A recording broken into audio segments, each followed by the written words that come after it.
It was my husband's birthday bash, and even so, he had the nerve to lock me out of the house in the middle of a thunderstorm just because I dared to kick out his mistress, who had shown up at my own home to celebrate with us. While I was shivering out in the rain, I watched through the window as they laughed, ate, and opened gifts like nothing was wrong. An hour later, a luxury black car pulled up in front of the house. I froze. It was my grandmother from down south, who I always thought was just a simple country woman, but in reality, she was a multimillionaire. Seeing me soaked to the bone, she looked at me, looked at the house, and said just 3 words: "Tear it apart." What happened next turned my husband's birthday party into the beginning of his total ruin. But before I tell you everything from the start, tell me in the comments what city or state you're watching this story from, and don't forget to like and subscribe so I can keep bringing you even more intense stories. The house was full of life that night. The massive crystal chandelier in the main foyer bathed everything in a warm light that reflected off the walls decorated with flowers and balloons. Music played in the background, just barely under the hum of conversations and the loud laughter of the guests. It was Kyrie's birthday, my husband, and I had been working non-stop since sunrise to make sure everything turned out perfect. I checked the catering, corrected the decorators, counted silverware, arranged centerpieces, and even personally ironed Kyrie's suit. My legs and back were aching. But the only thing I wanted was to see him happy and proud of his party. I thought maybe tonight he would actually remember that I was still his wife. While I was carrying a tray of drinks, I stood in a corner observing him. Kyrie was surrounded by colleagues and business partners, laughing loudly, gesturing as if he owned the world.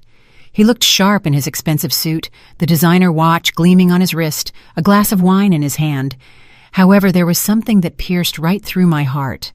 At no point did he introduce me as his wife. I moved among the guests with the tray held high like just another server. When I approached to offer him a glass of water, he barely tilted his head in thanks, without even looking me in the eyes. That man, for whom I had given everything, didn't even seem to recognize me as the lady of the house. To most of the people present, I was just part of the help. I tried to convince myself I was exaggerating, that he was simply busy attending to his important contacts. I smiled as best as I could at his partners' wives, who looked me up and down with a certain disdain when they saw my simple shoes, my modest dress, and my perfectly pressed head wrap. While they showed off designer gowns, sky-high heels, and loud jewelry, I wore the best I had, something discreet, because Kyrie never gave me much money for personal expenses. He said it was to teach me to be thrifty. Inside, my pride was burning, but I swallowed it all. I kept telling myself this was Kyrie's night and I shouldn't ruin it. Suddenly, the guests' gazes started drifting toward the entrance. The conversations died down little by little, replaced by murmurs of admiration. I turned my head and saw a woman enter who looked like she had just stepped off a red carpet. It was Vianne. She was wearing a tight, sparkling party dress that hugged every curve of her body. Her makeup was flawless, her hair styled in soft waves cascading over her shoulders. She walked with a confidence that filled the room, as if she knew every eye belonged to her. But what really hurt me was looking at Kyrie in that moment. As soon as he saw her, his face lit up much more than when he had seen me that same morning. Kyrie left his conversation with his partners mid-sentence and walked toward her with quick steps, smiling from ear to ear. "Vianne, what a surprise," he said with almost childish excitement. She clung to his arm, pressing her body against his, without a shred of shame in front of everyone. Nobody seemed scandalized that she was hugging a married man like that, let alone the owner of the house. I stood rooted to the spot with the tray trembling in my hands. I felt my blood run cold. As if that wasn't enough, Mama Eudora, my mother-in-law, appeared. She had always been hard on me, critical. She never had a kind word. But seeing Vianne, she transformed. She hugged her as if she were a daughter she hadn't seen in years. She showered her with kisses and smiles. "Well, look who is here," Mama Eudora exclaimed, almost singing. "You look gorgeous, baby girl. Come, I'm going to introduce you to everyone." She took Vianne by the arm and led her to the center of the living room, introducing her to the important guests. She spoke wonders of her career, her style, her supposed good family background. She treated her, right in my face, like the ideal daughter-in-law she had always wanted. I listened to those words, feeling my world crumble, bit by bit. I was Kyrie's lawful wife, the one who had taken care of Mama Eudora when she was sick, the one who cooked, cleaned, washed, and ironed, the one who stood by his side when Kyrie was still counting pennies to pay rent on a tiny room. And yet, that night in my own house, I was invisible, while my husband's mistress was treated like a queen. My heart started beating so fast I could hear it in my ears. I gripped the tray so hard my knuckles turned white. I bit my lips until I almost drew blood. I tried to breathe deep, to tell myself there was an explanation, that maybe Kyrie had simply invited Vianne as a work colleague. But the way he looked at her, the way she leaned on his arm, the giggles they shared, left no room for doubt. I realized if I stayed still for one more minute, I was going to fall apart right there. So, without planning it too much, I set the tray down on a nearby table with a sharp thud that made the glass rattle, and I walked toward them with my legs slightly shaking. I planted myself in front of Kyrie and Vianne. He was leaning toward her, listening to something she was whispering in his ear, laughing as if she were the center of the universe. I looked him in the eyes, holding back tears with all my strength. "Kyrie," I said, my voice a bit cracked but firm. "What is the meaning of all this? Why is this woman here, behaving as if she were the lady of the house?" Several guests turned toward us. The silence began to spread. Kyrie wiped the smile off his face instantly and shot me a cold look. "Keziah, don't start," he muttered. "Don't make a scene at my party." Vianne let out a soft, almost mocking laugh. "I just came to celebrate the birthday of the man I love," she added in a sweet voice. "Don't be so uptight and jealous, Keziah. You're ruining the vibe." Her words went through me like a knife. The rage and humiliation mixed with the pain. I felt the blood rushing to my face. Then I pointed to the front door. "This is my house," I said loudly so everyone could hear me. "And he is my lawful husband. I am asking you to leave right now, Vianne. You are not welcome here." The room went silent. Some guests held their breath. The music was still playing, but in a second someone turned it off. The clinking of a couple of glasses stopped abruptly. Mama Eudora reacted instantly and stepped between us. "What a lack of respect!" she yelled. "How dare you kick out an important guest? Vianne has much more class than you, and she fits better in this atmosphere. You are just making a fool of yourself." Every word of hers was like a slap in the face in front of everyone. I looked at her in disbelief. "I am your daughter-in-law," I wanted to tell her. "The one who nursed you in the hospital, the one who drove you to your medical appointments." But Kyrie grabbed my wrist tightly before I could respond. His face was lit up with fury. "That's enough, Keziah," he whispered through gritted teeth, squeezing so hard he hurt me. "You are ruining my birthday. You only know how to create problems." I tried to break free. "I'm only defending my dignity as a wife," I managed to reply. He didn't want to listen. He started dragging me out of the living room in front of everyone as if I were a spoiled child. I felt the stares, the whispers, a malicious smile here and there. Nobody came to help me. Vianne and Mama Eudora watched us with an expression of triumph painted on their faces. Kyrie walked fast, and I almost tripped trying to keep up with his pace. We crossed the foyer and reached the main door. Outside, the sky was black, heavy with clouds. The distant roar of thunder and the intense drumming of rain on the pavement could be heard. Kyrie threw the door open. The cold wind and water hit our faces like a bucket of ice. "If you can't accept Vianne," he shouted over the roar of the storm, "then you have no place in this house. I want her here. If she goes, I go too." "Kyrie, please," I managed to say.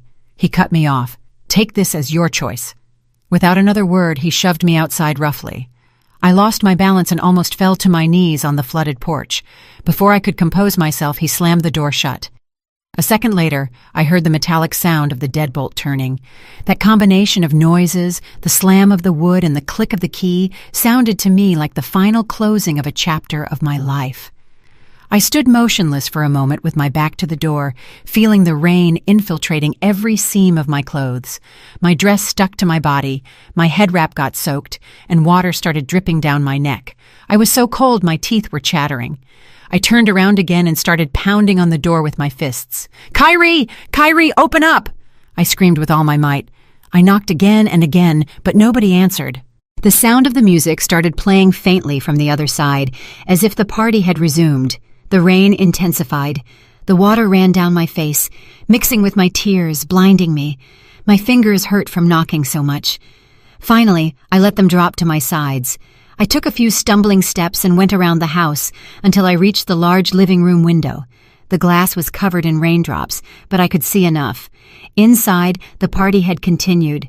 Kyrie, with his hair perfectly combed and his shirt dry, was standing next to Vianne, in front of a massive multi-tiered cake. He was smiling broadly while they both held the knife together to cut the first slice. Mama Eudora was clapping beside them, proud as if she were witnessing a wedding.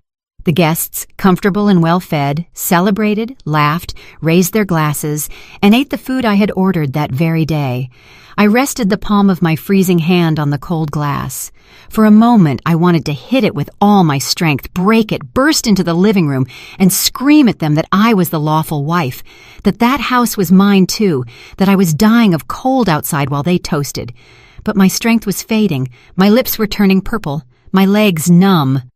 As I watched Kyrie feed Vianne the first bite of cake and how she coquettishly wiped the frosting from the corner of his lips with her finger, my mind filled with memories. I saw him just as he was before, back in the days when we lived in a tiny rented room and the rain leaked through the roof. I remembered his promises. "When I make it big, you're going to live like a queen, Keziah. Trust me." I remembered the day I sold the few pieces of jewelry my mother left me to give him capital for his first investment. I remembered the times I ate stale bread with salt while he took a proper lunch like a businessman to his meetings. I had done all that convinced that we were doing it as a couple, that we were fighting together. And now he was sharing cake with another woman in a house bought largely thanks to the sacrifices I made for love. I don't know how long I stood by the window. The rain soaked me to the soul. Every second became heavier, as if the clock had stopped. The cold wasn't just discomfort anymore. It was a deep ache in my bones. Finally, my legs stopped holding me up. I let myself fall onto the patio floor on the flooded pavement. The water rose up the hem of my dress, surrounded me, froze me. Shaking uncontrollably, I hugged my own shoulders. My breathing became jagged, as if the air had decided to abandon me. I closed my eyes, and between gasps, I prayed in silence. God, if tonight is my last night, don't let all this pain go without justice. Let them see what they have done. I felt sleep pulling me toward a dark well. Suddenly, an intense light filtered through my eyelids. It wasn't lightning. It was a steady, powerful beam approaching. I opened my eyes with difficulty. A huge black car was cutting through the rain and stopping in front of the gate. The shine of the emblem on the hood told me it was a luxury vehicle, one of those only true multimillionaires own. The engine stopped, and almost at the same time, the front door opened. A chauffeur in a dark suit and cap got out quickly, opened a massive black umbrella, and went around the car to the back door. The rain bounced off the umbrella as he opened it with a practiced motion. Then he opened the rear passenger door with a respectful gesture. First, I saw a foot with a low-heeled shoe, elegant and high quality, touching the wet ground firmly. Then appeared an older woman, back straight despite her years, wrapped in a thick coat. In one hand she carried a cane with a gold handle that shone in the porch light. Her eyes scanned the garden, the entrance, the house, until they landed on me, lying on the soaked ground. Her features hardened. She approached quickly, ignoring the puddles splashing the hem of her coat. When she reached me, I recognized her. "Grandma?" I whispered with a thread of a voice. It was my Grandma Hattie, the same one who lived in a remote little town down south, who came sometimes with bushels of rice, collard greens, and fruit, saying it was all from her garden. I had always thought she lived, like so many elderly folks, off a small patch of land. She knelt beside me without caring about the water, took my face in her warm hands, and frowned, full of worry and fury. "Keziah, my baby," she said, "what have they done to you?" She took off her coat and placed it over me, wrapping me firmly, while the chauffeur and 2 other tall men, clearly bodyguards, approached and stood a few steps back, waiting for orders. My grandmother looked up toward the large illuminated window. From our position, you could clearly see Kyrie, Vianne, and Mama Eudora laughing by the cake, as if nothing bad were happening on the same property. An expression I had never seen before appeared on my grandmother's face.